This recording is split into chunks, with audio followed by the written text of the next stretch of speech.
On my MBA graduation day, I discovered my parents were hosting a lavish dinner for my brother's loan approval. In the family chat, my dad wrote, "You're not the child worth believing in." They didn't know my grandmother's real will existed. 2 days later, in a glass conference room, they went stone still when her lawyer said the words that stripped them of control. "My name is Selena. I live in Phoenix, Arizona, where the heat turns sidewalks into mirages and people smile like it costs them nothing. My family's company, Desert Rose Hospitality, is a chain of boutique resorts my grandmother built from grit and instinct. Places with white linens, citrus water, and staff who learn to look past the guest's entitlement without letting it touch their faces. In my family, entitlement was a birthright.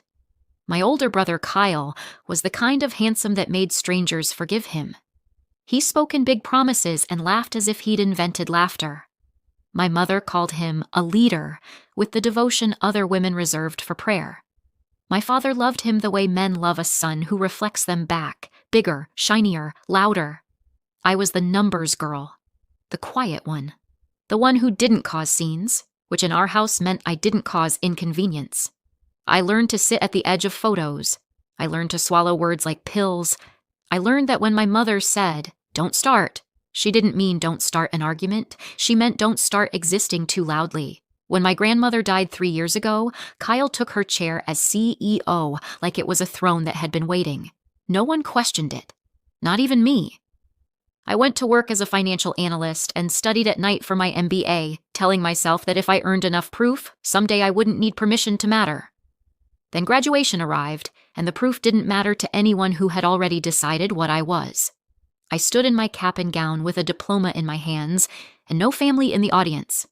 Around me, classmates hugged parents and posed for pictures.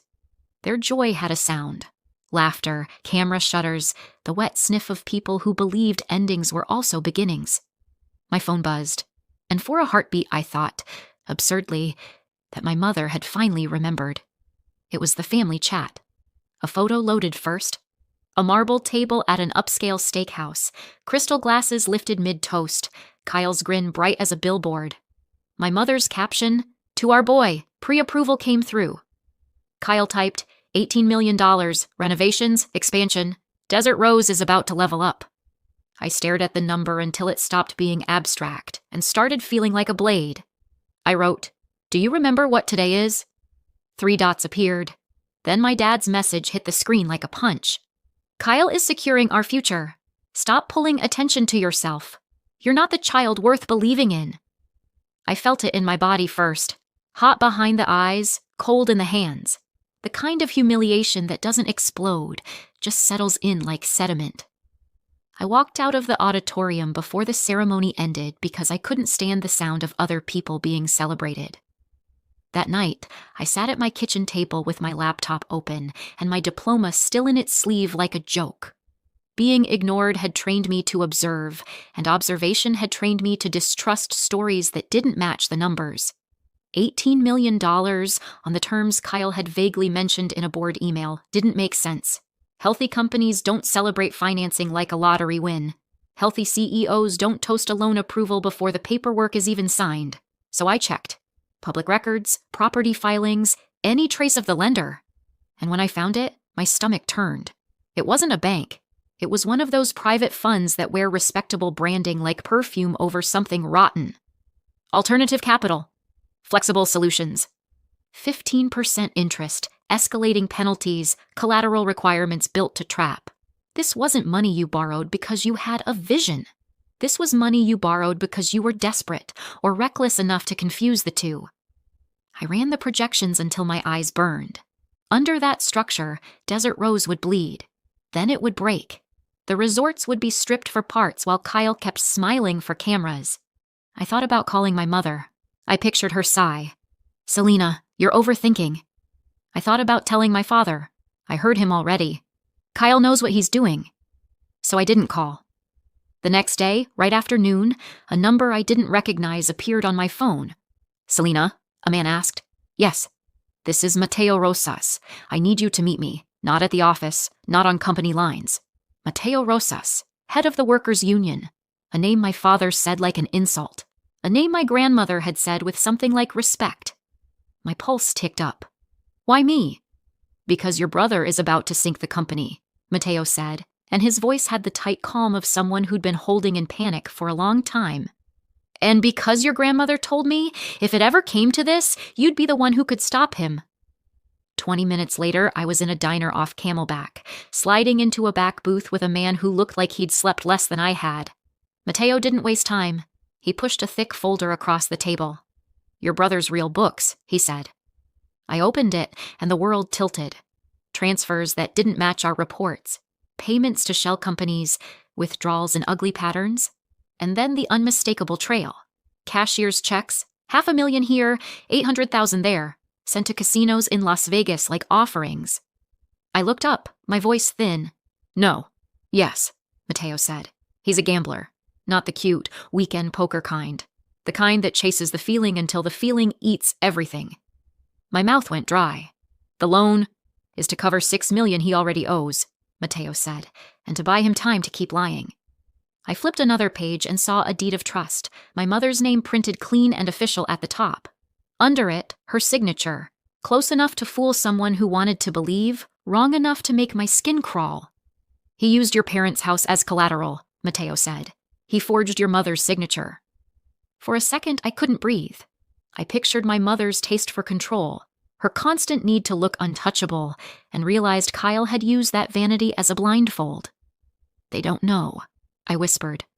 Mateo shook his head. They worship him. Worship makes people careless. Then he reached down and placed a battered leather portfolio on the table, old, scuffed, like it had been carried through arguments and still survived. She left this with me, he said, sealed, for you, for the day you finished your MBA. My hands trembled as I opened it. Inside were documents that smelled faintly of leather and time. My grandmother's will, trust papers, and a letter in her handwriting that made my throat tighten before I even read it. The first pages rewrote everything I'd been taught to accept. My grandmother hadn't handed Desert Rose to Kyle. She'd given the family 40%, enough to keep them fed, enough to keep them from turning feral. But 60% of the voting shares had been placed into an employee stock ownership trust represented by the workers' union. Control wasn't in my parents' hands, or Kyle's. It was in the hands of the people who cleaned vomit out of suites at 2 a.m. and smiled anyway the next morning. And there was a clause, sharp as a knife. Those voting shares would activate only when I completed my MBA and agreed to serve as CEO on behalf of the workers. My vision blurred. I blinked hard. She planned this around me. She bought you time, Mateo said softly. She knew your parents would crush you if she gave you power too soon. She knew Kyle would use the company like a toy, so she hid control where they'd never look. I read my grandmother's letter with my heart in my throat. She wrote about Kyle's appetite for risk, about my parents' selective blindness. She wrote about me, how I watched, how I learned, how I stayed quiet until it mattered. It felt like being seen by someone who was gone, and yet still present enough to save me. I wiped my eyes before the tears could fall. Crying had never earned me anything in my family. How long do we have? I asked. Mateo checked his phone. 48 hours. The shareholders' meeting is in 2 days. Kyle signs the loan then. If he signs, it's a trap we can't crawl out of. I heard my father's message again. You're not the child worth believing in, and something inside me hardened into resolve. Then we don't let him sign, I said. The next 2 days were brutal and bright, like Phoenix in summer. We met in a small office Mateo rented above a dry cleaner because secrecy requires ugly locations. My grandmother's lawyer joined us, an older man with tired eyes and a voice that sounded like it had said no to powerful people for decades. We gathered everything, the casino debts, the forged collateral, the loan terms that would cripple the company. We prepared the trust activation documents and the board resolution recognizing the workers' voting rights. We mapped out exactly what I would say and what I wouldn't. I didn't want drama. I wanted precision. The hardest part was silence. Moving through my day without warning my mother, without screaming at my father, without confronting Kyle in the hallway and watching him laugh. I'd been trained to be quiet. Now I used it like a weapon. On the morning of the meeting, the resort's main conference building gleamed with glass and white stone, all expensive calm. Inside, the air smelled like citrus and ego. I wore a dark suit that fit like armor and walked in with Mateo and my grandmother's lawyer at my side. Kyle was already at the head of the table, confident in a Tom Ford suit, running a slideshow full of renderings and words like transformation. My parents sat close to him, shining with pride, like they were watching a coronation. A representative from the private fund sat halfway down the table, pen ready, expression neutral in the way predators are neutral before they bite. Kyle's voice carried. Today we secure Desert Rose's future. The loan contract sat on the table like a coffin. I watched my mother's face as Kyle smiled. She looked almost peaceful. My father's jaw was set, satisfied, as if the world was exactly as it should be. Then the doors opened behind them. The sound wasn't loud, but the shift in the room was. Heads turned. Kyle's smile faltered when he saw me. "Selena," he said sharp. "What is this?" My father stood so fast his chair scraped. "Are you insane?" he barked. "Don't embarrass your brother. Leave." My mother's voice went syrupy, the fake tenderness she used when trying to control a scene without looking controlling. "Sweetheart, we can talk later. This is business." I didn't look away. "Yes," I said. "It is." My grandmother's lawyer stepped forward and placed documents on the table with the calm finality of a judge. "This loan cannot be authorized," he said. Kyle let out a quick laugh, the kind meant to humiliate. "I'm the CEO." The lawyer didn't blink. "You are a CEO without controlling shares. Mr. Kyle does not have the voting authority to approve this transaction." The fund representative's eyes narrowed. Kyle's laugh turned brittle. "That's not true." "It is," the lawyer said, sliding my grandmother's will across the polished table. "As of today, 60% of Desert Rose Hospitality's voting shares are held by an employee trust. Those shares have been activated under the terms of the will. The workers now control this company." Silence hit like a wall. My mother's mouth opened, then closed. My father's face drained, as if someone had pulled blood out of him. Kyle's eyes flicked around the room, searching for a way to turn this into a joke. The lawyer turned to me. "Ms. Selena has accepted appointment as CEO on behalf of the trust." Kyle stared at me, disbelief turning quickly into rage. "You can't. You're—" "Finish that sentence," I said quietly. He didn't. He couldn't, not with the fund representative watching, not with board members suddenly alert, not with the air shifting away from his control. My mother found her voice trembling. "Your grandmother would never—" "She did," I said. "She planned for the day you refused to plan for." Kyle tried to recover, spinning words like he always did. "Even if this is real, the loan is still needed. Renovations, growth. We're expanding." Mateo stepped forward, and the room seemed to recognize him in a way my parents never had. "You're not renovating," Mateo said. "You're covering your casino debt." Kyle's head snapped toward him. "Who the hell are you?" "The people you use," Mateo said evenly, speaking back. I connected our laptop to the projector. The screen filled with transfers, casino payments, shell companies. The truth is rarely cinematic.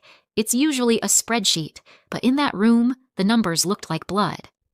"This is Kyle's debt," I said. My voice was calm because calm is terrifying when it's earned. $6 million in casino losses. This loan is a bandage on a hemorrhage. Kyle's face went hard. "This is manipulation.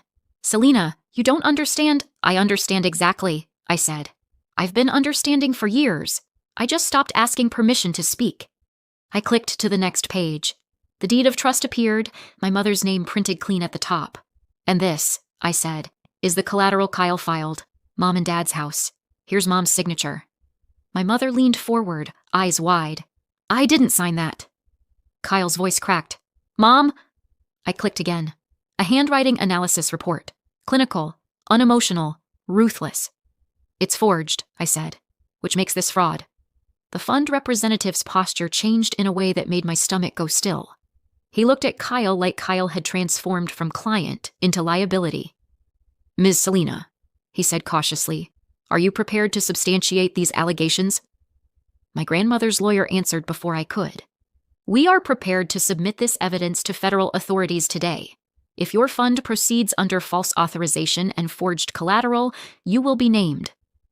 Predators don't like spotlights. The fund representative stood. "We are withdrawing from this transaction pending review." Kyle lurched as if physically struck. You can't. They were already collecting papers. The pen disappeared. The coffin stayed unopened. Kyle turned toward my parents, frantic. Dad, say something. Mom, tell them. Tell them this is a misunderstanding. My mother stared at him, horror dawning. You used our house, she whispered, like the words were poison. My father's hands shook on the table. He looked at me, throat working. Selena, we didn't know. I watched him. The old part of me wanted to soften. The part my grandmother had trained for this moment stayed steady. I wasn't saving you, I said. I was saving what you were willing to sacrifice. Kyle's eyes locked on mine, hatred bright. You think you're better than us? I held his gaze. No, I said. I think I'm responsible, and you've never been. Afterward, the room emptied in pieces, board members whispering, Kyle storming out, my parents stumbling like people leaving a disaster they'd helped create. Mateo stayed beside me, silent support with tired eyes. When the doors finally shut and I was alone in that echoing glass room, my hands shook so hard I had to grip the back of a chair. Power feels heavier than people think. It isn't a crown, it's a weight you agree to carry. The fallout didn't take long. Fraud doesn't like daylight. Investigators started asking questions about forged documents and suspicious transfers. Kyle's friends stopped returning his calls. My mother left me voicemails that swung between sobbing and anger, as if emotion could change facts. My father sent a single text. We need to talk. I didn't reply. I moved into my grandmother's office and removed the art Kyle had chosen. Expensive emptiness pretending to be taste. I hung a photograph of the first motel instead, a sun-bleached building with a crooked sign and a parking lot full of dust. The origin story my family liked to romanticize but never respected. My first week as CEO, I raised wages for housekeeping and kitchen staff. I repaired broken equipment no one in my family had ever noticed. I approved renovation plans that were real, budgets, bids, oversight, because vision is meaningless without discipline. In meetings, people looked at me differently, not because I was suddenly lovable, but because I was competent and unafraid. One evening, when the office was dark and the city outside my window glowed like distant embers, I opened the family chat and stared at my dad's message again. You're not the child worth believing in. I pressed delete. It didn't erase the past. It didn't turn my parents into different people. But it removed their voice from my pocket, from my day, from the quiet moments where it used to ambush me. My parents still own 40% of Desert Rose. They will receive dividends. They will not starve. They will also never again walk into my office and mistake blood for authority. Kyle will face consequences that don't care how charming he is, and I will keep building the company the way my grandmother built it, by seeing the people everyone else overlooks. There's a moral people like to post on motivational plaques, that respect is earned. I used to think it was a cliche. Now I know it's a warning, because sometimes the best revenge isn't destruction. Sometimes it's becoming the person they swore you could never be, then doing the job so well they can't rewrite the story around you anymore.